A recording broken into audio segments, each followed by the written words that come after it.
英雄，是我被鬼迷了心窍，做了错事。现在我吴家已经散成水尽了，还请你高抬贵手。好吧，谁让我心软了？您有多少蚕丝，我全收了，但我只出1成的价格。1成？你是要我的命吗？那吴公子不愿意，就算了。林公子，7成，7成好吗？1成。英雄，5成，5成。1成。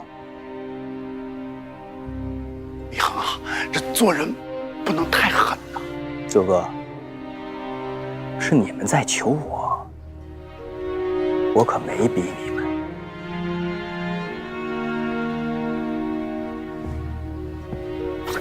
1成就1成，总比没有强啊！快答应他，要不他真走了。林公子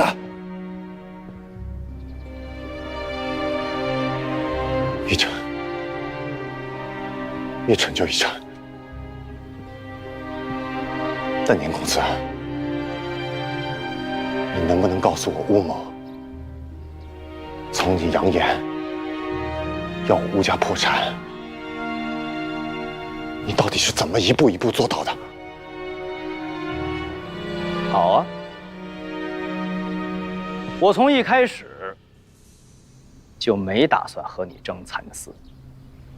我之所以跟你哄抬蚕丝的价格，只不过是在请君入瓮。蚕丝本来就不是一种一手交钱一手交货的商品，期货的价格涨跌不定，在我预料到它马上要下跌的时候，将其全额抛出，等到热潮退去，我再从你手上低价买入，这就叫做空。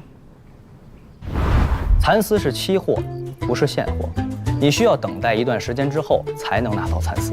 那如果在这段时间之内，蚕丝的价格水涨船高，那蚕丝商肯定会心动。所以你才让廖掌柜在店铺门口贴上10倍重金收购蚕丝的公告。我本意是想设计一个圈套，让吴启豪往里钻，并不是真心想要收购蚕丝，因为现在还不是时候，我们需要对冲避险。对冲避险？于是我们决定尝试销售皮蛋，积蓄现钱。你借送线之名强压下了要毁约的蚕丝商，我便转而关闭店铺。而你呢，还自以为抢了苏家的生意，导致我们一败涂地，是被迫关店转业。宋都尉新发公文，你不甘心，想要堵死我所有的路，但是你却忽略了一点：离开主街，我们依然能在巷道中活，而生活在那里的百姓，更能代表江宁的普罗大众。皮蛋生意红火，我们积蓄了大量现金。我又想到可以创建竹记会，搜集各处住户的信息，分析江宁百姓的喜好。这些表面看起来是为了经营皮蛋，实则是为了革新布业。你不是把碎布的生意给了二房吗？还给我们。我找到时机，让韩主使改变了主意。舅舅找我何事啊？文兴，你把手上江北的蚕丝通通交给你妹妹吧。苏家二房的蚕丝订单全部转交给我的手上，但拿到蚕丝本就不是我的目的，我只想借此哄抬价格罢了。我手上正好有一批江北的蚕丝，我想低于市价，转给薛老板。正好薛老板也有意联手，我们就顺水推舟，将蚕丝给了他。我让人四处散布朝廷要增收碎布的消息，江宁的布行老板都闻风而动。薛老板拒绝了所有人，只等着你登门求购。可你并未出现，我猜测是席君玉劝出来的，所以我只能拜托朋友帮忙离间了一下你和席君玉。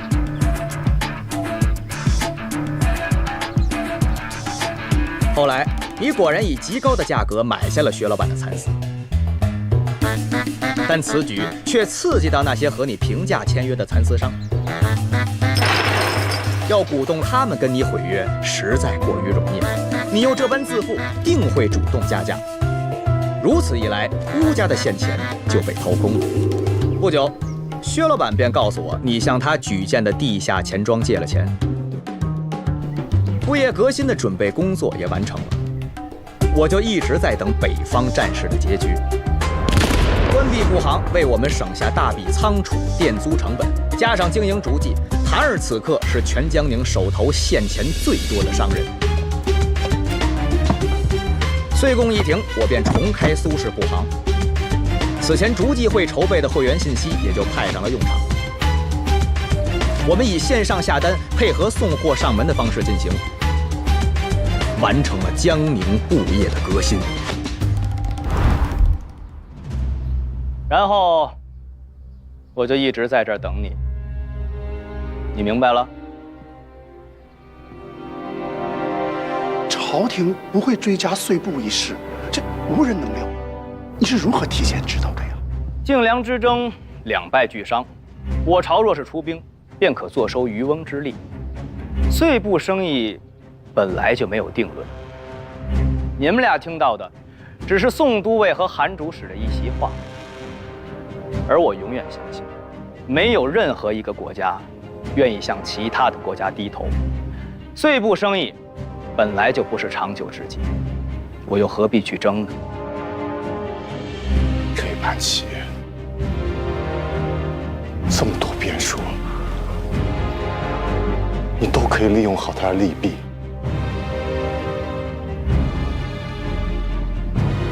是我无计好输。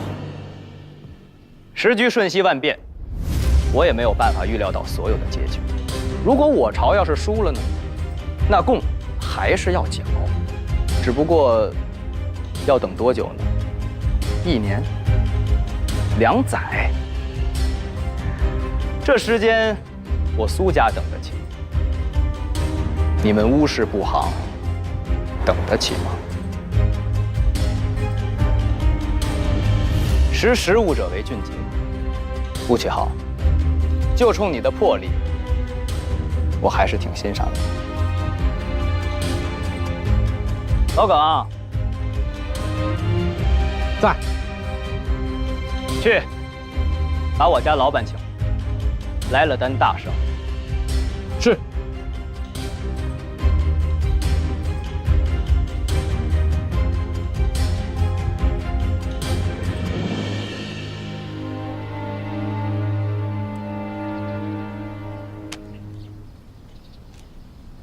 小婵，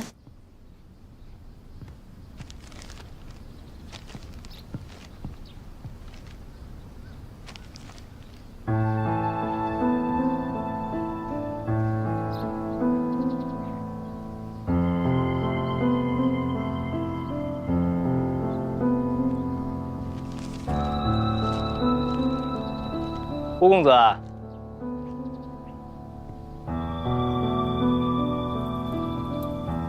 林公子还想要再侮辱我吗？那倒不是。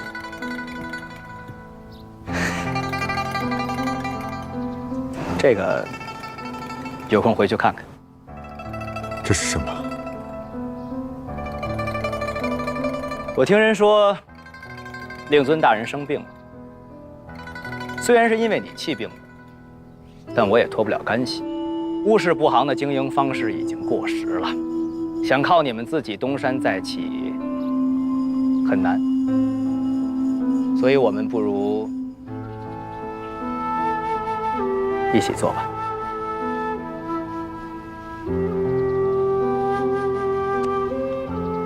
谢谢。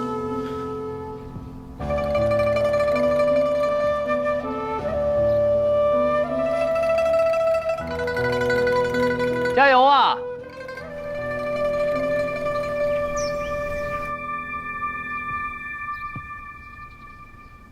老板，我给你签了一笔这么大的订单，你打算怎么奖励我？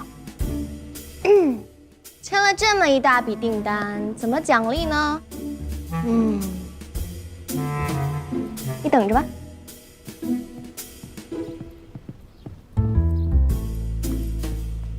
没法，没法。